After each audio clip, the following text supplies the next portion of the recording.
Hello, friend, and welcome back to the podcast. This episode is a little bit more personal today. I tend to share past entries of my journal with my email list, but today I wanted to share with you something that's a bit more reflective. This is actually from a journal entry from a couple of years ago, but it got me thinking a lot about being present and your content creation. So stick with me here. It's about being present, like really being where your feet are. And I'll be honest, I do struggle with this. My mind is always darting from one thought to another, hardly ever just being still. I mean, that's something that's difficult for me. But here's a beautiful lesson in learning to be present, and not just for your mental health, but also for that spiritual journey and, of course, your business growth. So friend, why not grab a cup of coffee, get cozy, and let's dive into this together. If you're like me, the concept of being where your feet are sounds really simple, right? But it's anything but that for most of us. Our minds are a crowded place. They're bustling with the noise of what ifs and I need tos, and it's tough to just be still. And here's something interesting. When we're talking about presence, we're also talking about awareness. Awareness of the moment, of our feelings, and of our blessings. And this awareness is critical. Even now, rarely will I just sit down with a hot cup of coffee, get cozy, snuggle with my puppies, and just enjoy that moment. To take that time to truly just feel all my blessings and just sit there and do nothing at all. It seems as if I'm being so unproductive if I just simply sit. But is it really? Because if I'm sitting there enjoying that cup of coffee, snuggling with them, what it's doing is it's opening my mind to be creative. Also, what I find is the days that I actually take those moments of gratitude in the morning, it pays forward with how I approach my day ahead. But it takes practice to have these moments. The Bible says in Philippians 46:10, be still and know that I'm God. I'm sure you probably heard that one before. It is such a powerful thing, but yet so hard just to be still and try and listen to what God has to say to us. But there's that finding peace in the presence and about knowing that in the stillness, there's profound faith and understanding. The awareness that we're not in this life alone. God is with us and He puts the right people in our lives. It is up to us to cherish what we have because nobody else can do that for us. And how often do you find yourself really striving for more? Like rushing through the present with a temptation to always want more. You know, that urge doesn't come from a place of gratitude. In fact, it can lead us away from our path, from what God wants for us. He wants us to thrive, to follow in His ways, His rules, and oh, how do I love to follow rules. But part of what Paul tells us in Philippians 4:11 is I have learned how to be content with whatever I have. It's not about what we accumulate, but what we appreciate. And really, if we can't appreciate the things that we've already accumulated in life, what's to say that we're going to appreciate all those other things that we think we want and need? I want to shift this now because this is where my thought went to when I was reading my journal and talking about being where my feet are. And let's shift gears to how being present influences you and your business. And by shifting gears, I mean being present. How does that influence you and your business to truly have the impact that your heart desires? This impact comes from the content that you create. Isn't it the best content, the pieces that you're fully present for when you create it?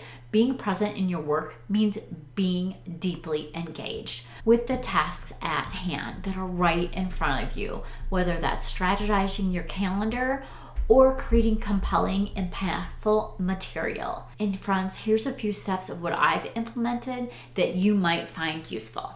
Single tasks over multitasking. Focusing on one project at a time. This not only improves your quality, but it also speeds up the process because your attention isn't divided. So it's building too many bridges at once. I've also talked about it in the terms of running more than one marathon at a time, which we all know would be pretty much impossible. Scheduled check-ins. Regularly step back to assess the direction of your work. Are you aligned with your business goals? Is your content doing what it's supposed to be doing for you?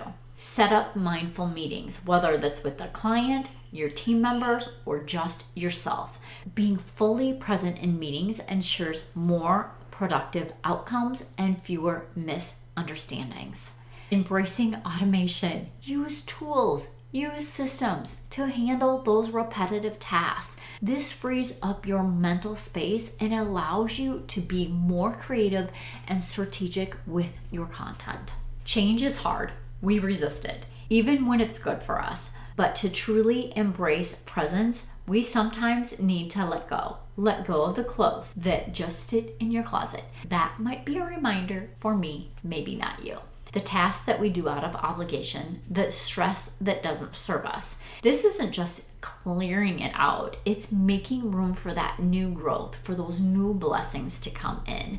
So let's talk about those moments when the weight of everything on your shoulders feels just too heavy. When your to-do list seems like it's a mile long and your mind is buzzing with wants, needs, and what ifs. It's natural to feel overwhelmed in those moments, but there's a strategy that can bring us back to the state of effectiveness and calm. And that, my friends, is simply focusing on the present moment. And here's just a quick story to bring this idea to life. So a few weeks ago, my husband and our youngest daughter, when she was home on spring break, we were playing the game of Rummy Cube. I'm not sure how to say it exactly. And Briar can easily see how you move around the tiles to win the game. She, by far, with my competitive family, they like to keep tabs on who wins, and she has signed the box more than any of us have signed it. I guess I should say the most out of all three, because typically it's us three that are playing that game.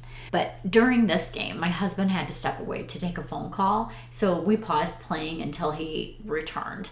And once he came back, he sat down and he immediately started placing tiles in ways he hadn't noticed before. He was surprised and said, "Why didn't I see this before?" And that's when I said to him, sometimes you need to step back and come back with fresh eyes. And he agreed, saying, "Yes, it does." But this simple moment in our family game night is a perfect metaphor for what we often face in our busy lives. Just like stepping away from the game gave my husband a new perspective, taking a moment to pause and assess our small businesses and our personal challenges can reveal solutions and opportunities we might not have seen while we were caught up in that hustle. And when you're feeling overwhelmed, remember the power of a short break. It's just not about stepping away. It's about returning with a fresh perspective. Then that can make all the difference. So friends, power of a walk is huge when you need to get away from your desk. But how do you actually apply this presence to your content creation? And really doesn't matter, because I know you have to be thinking like, how does this concept of presence and how can I actually apply it directly to my content creation? Which, as many of you know, is a big part of my world. So, just like in our personal and business lives, being present can transform your content process. When you're overwhelmed with ideas, deadlines, the pressure to produce, it's easy to lose sight of that creativity and purpose behind your work. Here's how you can apply the pause and assess strategy specifically for your content creation. And friends, this is funny because I just kind of went through this 2 or 3 weeks ago. I was completely burnt out with that content creation, and I needed to step back to give myself that room to be present with my content creation. And here's some of the things that I did in that process. I cleared the clutter. So before I started to work on a new piece of content, I took the moment to clear away all the unnecessary distractions. So this for you could be the physical clutter on your desk or digital clutter on your computer. I tend to have lots of windows open. I don't know about you.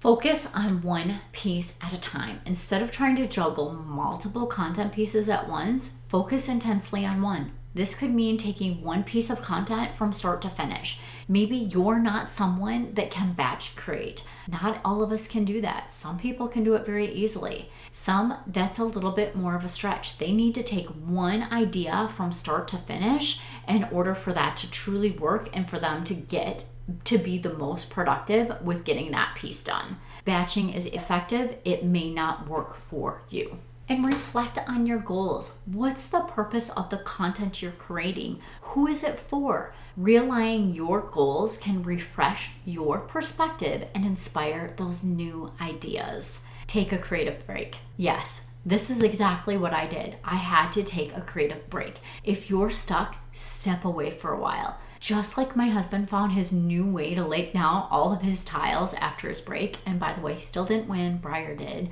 but you might find new inspiration for your content after some time away from your screen. Return with those fresh eyes. So when you come back, look at your content as if you're seeing it for the first time. Sometimes this fresh perspective can help you spot opportunities for improvement or new angles that you hadn't considered before. By being fully present in each step of the content creation process, you can produce work that feels aligned to you and truly creates the impact you desire. Remember, every piece of content you create is an extension of your presence in the online world. Show up how you want to be seen and make it count. Okay, friends, before we wrap up today's episode, I want to take a moment to talk about something that's close to my heart, helping you make the most of your content. As a content manager and podcaster, I understand how overwhelming it can feel to keep up with all the demands of creating, managing, and repurposing your content. That's where I come in. My services are designed to take the load off your shoulders. Whether you're looking to streamline your content systems or breathe new life into your old posts, from setting up efficient content systems in your favorite project management tool to repurposing your podcast into blog posts, social media snippets, and beyond, I'm here to help you maximize your impact with minimum stress. If you're ready to transform your content strategy and free up your time to focus on what truly matters and what you truly love, visit my website. The link will be down below in my show notes, and let's make your content work smarter, not harder.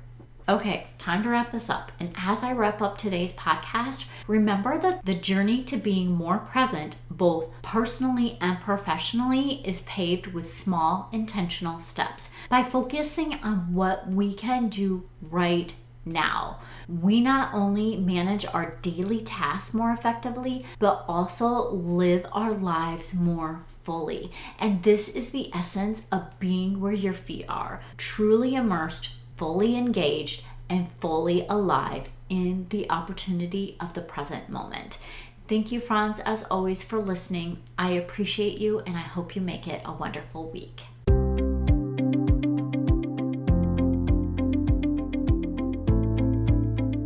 Yay! Thank you so much for listening. I hope that you found this episode valuable and learned some actionable tips that you can implement in your business so that you can feel accomplished and less stressed. If you enjoyed this show, please take a quick minute to share this with your business bestie, subscribe, and leave a review. It helps me reach more business owners just like you.